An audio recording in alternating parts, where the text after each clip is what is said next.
घोषणा करो ना, उस कमबख्त को निकालो पार्टी से और उसको एक बार यूपी भेज दीजिए, बाकी उपचार हम अपने आप करवा लेंगे।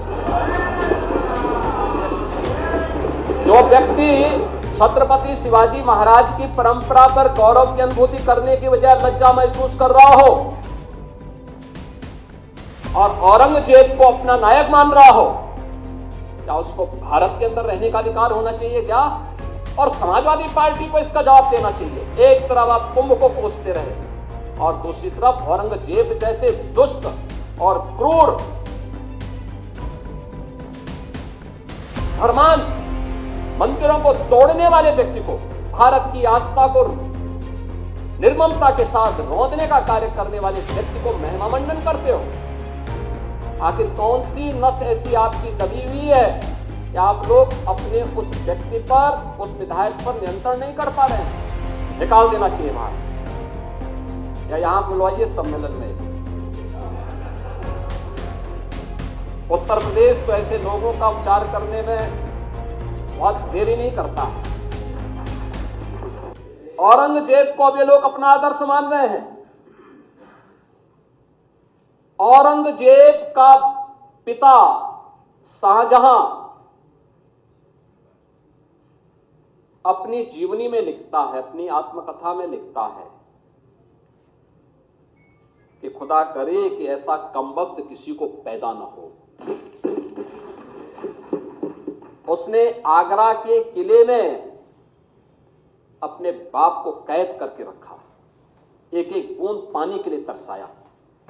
और अगर इनको औरंगजेब पर गौरव की अनुभूति होती है तो ये लोग कम से कम पटना की खुदाबख्त लाइब्रेरी में जाकर के एक बार शाहजहां की ही जीवनी को पढ़ लें, देख लें, उसकी पीड़ा को देखें। हां, जिनका आचरण औरंगजेब जैसा है वे लोग तो औरंगजेब पर गौरव की अनुभूति करें, लेकिन भारत को कम से कम इस पर न करें और समाजवादी पार्टी को इसका जवाब देना चाहिए। भारत की आस्था पर प्रहार करने वाला दुर्दांत, धर्मांध, क्रूर शासक, उसको समाजवादी पार्टी आदर्श मानती है। जो भारत को रौंदने के लिए आया था, जजिया कर लगा रहा था, भारत का इस्लामीकरण कर रहा था। कोई सभ्य मुसलमान भी अपने पुत्र का नाम औरंगजेब नहीं रखता, क्योंकि इसे मालूम है यथा नाम तथा काम। अगर ऐसा नाम रखेंगे तो फिर एक एक बूंद पानी के लिए तरसना पड़ेगा। और शाहजहां ने भी अपनी जीवनी में लिखा है, उन्होंने कहा है कि औरंगजेब को कोसते हुए उसने लिखा कि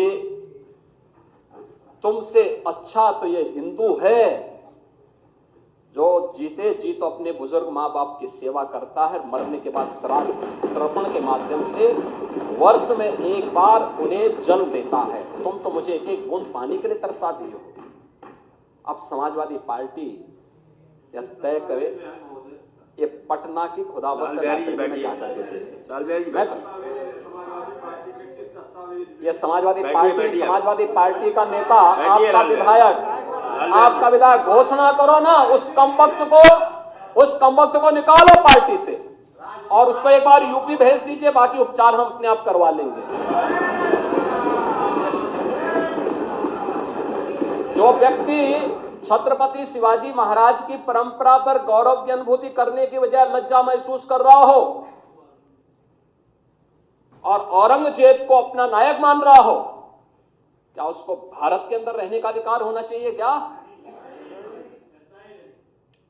और समाजवादी पार्टी को इसका जवाब देना चाहिए। एक तरफ आप कुंभ को कोसते रहे और दूसरी तरफ औरंगजेब जैसे दुष्ट और क्रूर धर्मांध मंदिरों को तोड़ने वाले व्यक्ति को, भारत की आस्था को निर्ममता के साथ रौंदने का कार्य करने वाले व्यक्ति को महिमा मंडन करते हो।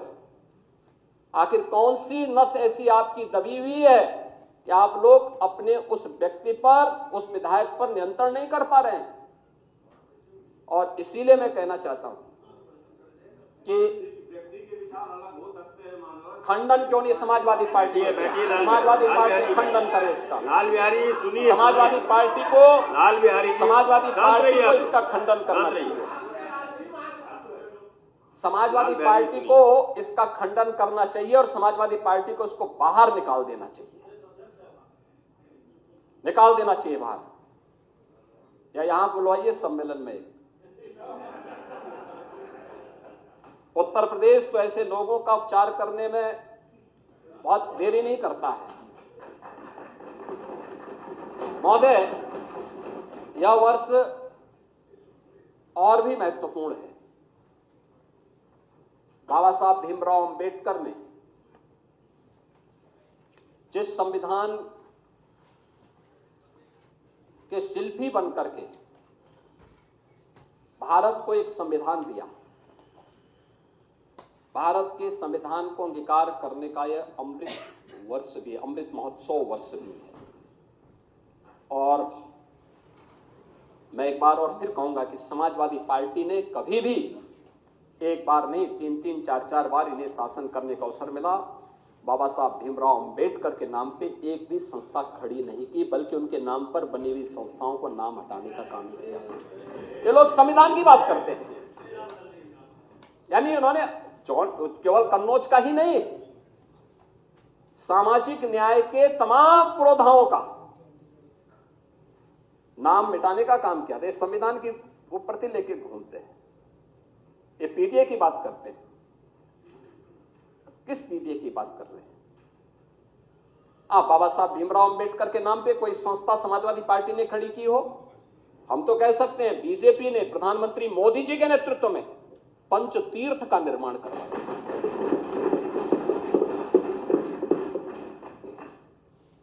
लखनऊ में डबल इंजन की भाजपा की सरकार बाबा साहब भीमराव अंबेडकर का अंतर्राष्ट्रीय स्मारक और सांस्कृतिक केंद्र का निर्माण कर रही है। हम दलित बच्चों को वहां से स्कॉलरशिप की सुविधा भी देने जा रहे हैं। अंबेडकर महासभा उस अभियान को लेकर के आगे बढ़ रही है। सामाजिक न्याय के इन महापुरुषों के बारे में सावित्रीबाई फुले के नाम पर लखनऊ के बाबा साहब भीमराव अंबेडकर विश्वविद्यालय में हमारी सरकार ने छात्रावास बनाया, जिससे दलित बच्चे पढ़ सके। हमारी सरकार ने कन्नौज के मेडिकल कॉलेज का नामकरण बाबा साहब भीमराव अंबेडकर का जो नामकरण आप लोगों ने हटाया था, हम लोगों ने फिर से बाबा साहब भीमराव अंबेडकर के नाम से